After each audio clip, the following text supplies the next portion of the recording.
All right, this is an unexpected video, but there's a great opportunity that just came up. I learned that today we are racking our BDX wine. Now, the BDX from 2020 should end up being our H. Lloyd Miller.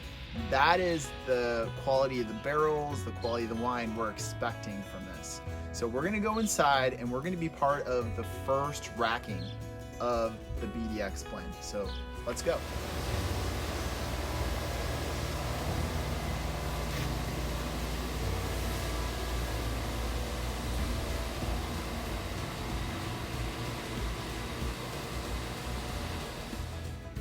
All right, well, we are here with Travis Maple, the winemaker, and here at Airfield. And Travis, I'd like to just pick your brain really quickly about this first racking. So what kind of are your goals here with the first rack?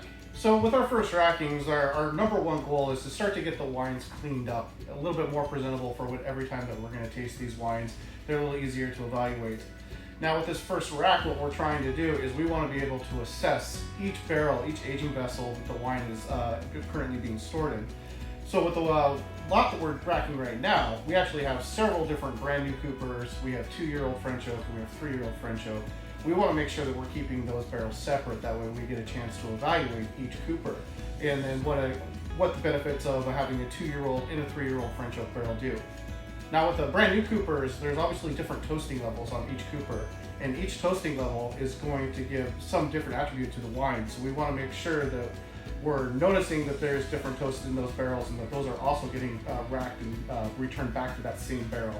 So at this time we're not doing any blending, we're just racking the barrels off their solids.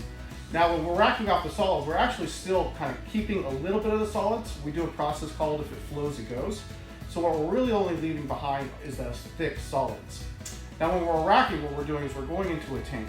And we've got a couple different variations of a rack that we want to do. We typically call these splash racking. So we have a heavy splash rack, a medium splash rack, or a light splash rack.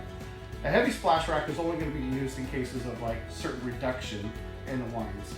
A medium splash rack, which was typically like our go-to program, it's a fairly light splash rack inside of the tank where we're actually broadcasting the wine over about halfway through the tank. And what that's doing is that's dissipating any excessive CO2 and then also kind of helping really brighten up those wines. After this process is done, we're also going to do all of our lab analysis, make sure the wines are healthy and adjusted, and then again they go right back to the same barrels. And no visit to the cellar would be complete without at least sampling a couple of the barrels. So Travis and I did a quality check and these barrels are tasting spectacular.